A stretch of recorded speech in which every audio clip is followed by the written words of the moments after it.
This AgVision program is made possible through the generous support of Syngenta Seeds NK brand. The results you need, the freedom to choose. And by Farms.com.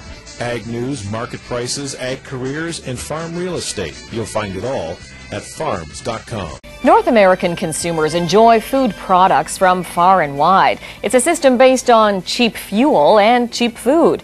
As the price of transportation increases, however, the 2,500-mile salad, as it's often called, begins to lose its economic flavor. What opportunities does this represent, therefore, for farmers? Fred Kirschenmann is a distinguished fellow at the Leopold Center on the campus of Iowa State University and joins us today from Ames. Thanks for being with us. It's my pleasure. Now, you've advocated several solutions for those in agriculture to prosper.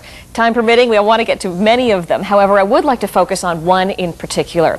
You are a strong proponent of the concept that a local food system is essential to sustainable agriculture. In fact, a key solution to the farm crisis. Can you explain that? Yes, well, first of all, we always need to make clear that when we talk about local, it doesn't necessarily mean, 50 miles from where you live. But it is food that is identified with a place that the food customer can identify with, and it has to do with food that is fresher, which means more whole foods, less processed foods. I mean, those are the things that food customers are telling us now that they want, and that gives the comparative advantage to more local production, more regional production, and to the farmers that are in those regions that are in the best position to produce those foods. Well, take me back to what you said before about how local doesn't necessarily mean within 50 miles or so. So what does the average consumer consider local then? Well, what they're really looking for is, at least the Hartman Group and others who've done some pretty thorough work on surveying this, when people say they want food that's locally produced, what they're really saying is they want it produced from a place that they can recognize, a place that they can identify with.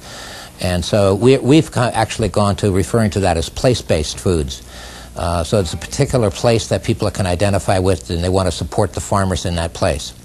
Another term that you use sometimes is food miles. Explain to us what that means. Yeah, we did some research a few years ago on food miles, and one of the things we wanted to find out was how much diesel fuel is consumed in bringing food from the field to the table. And so we looked at different types of trucks, local trucks versus semi-trailers, and we looked at food that was part of our global food system, which now travels on average 1,500 miles or more from field to table. And then we looked at more local foods, that is, direct marketing, where farmers would take their vegetables or fruit and put it in the back of their own pickup truck and bring it to a farmer's market.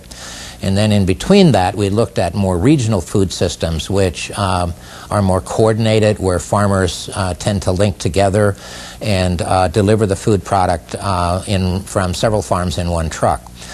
And the thing we found out was quite interesting. As we expected, the global food system, which travels 1,500 miles, uses the most diesel fuel, and therefore also puts the most CO2 into the environment, which was one of the other things we're interested in looking at. Mm-hmm. What was kind of a surprise, but when you think about it, shouldn't have been, was that the direct market local food deliveries actually consume more diesel fuel.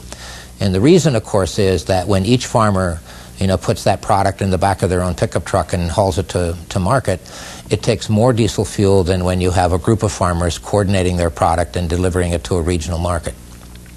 So with that in mind, some people would be puzzled then that the trend you're suggesting is towards more local. So explain where it does make more sense then.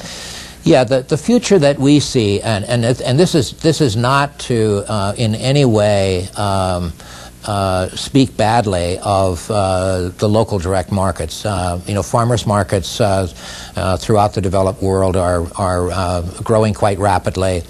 And one of the reasons that it is because people like to go to a farmer's market and actually shake the hand of the farmer that grew the food. And we call these the local heroes.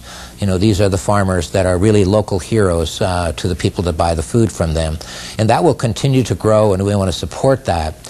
But that scenario, that paradigm for producing food is not going to meet the kind of market that's currently growing out there. And what we're seeing, particularly in food service, but also to some extent in retail, is increasingly we have food customers that want food that's highly differentiated. And the differentiation is generally in terms of three categories. They want to have food that is of high quality, and to them that means food that tastes great, that's healthy, and that's nutritious. Those are the three primary things. And then secondly, they also want the food differentiated in terms of a good food story. So they want to know where the food came from.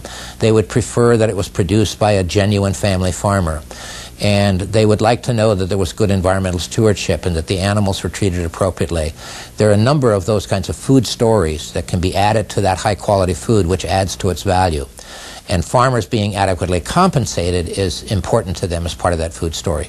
So cost isn't necessarily the driving factor for the consumer then, is it? What does research tell us in terms of what consumers are looking for when they want to buy local then? Right. Well, what they're looking for is products that have those kinds of differentiation. The other thing, the third piece of it, is that consumers like to be participants in the food system. The way the Hartman Group put it recently was that increasingly consumers do not respond to companies that market at them. They respond to companies that market with them. And so they like to be participants in some way, and with our internet technology, etc., we believe that there are very creative ways that we can engage the consumer in that. Now, I do want to say, too, that this is not to ignore price. Price is still an important thing to all consumers, but it's not at the top of the list.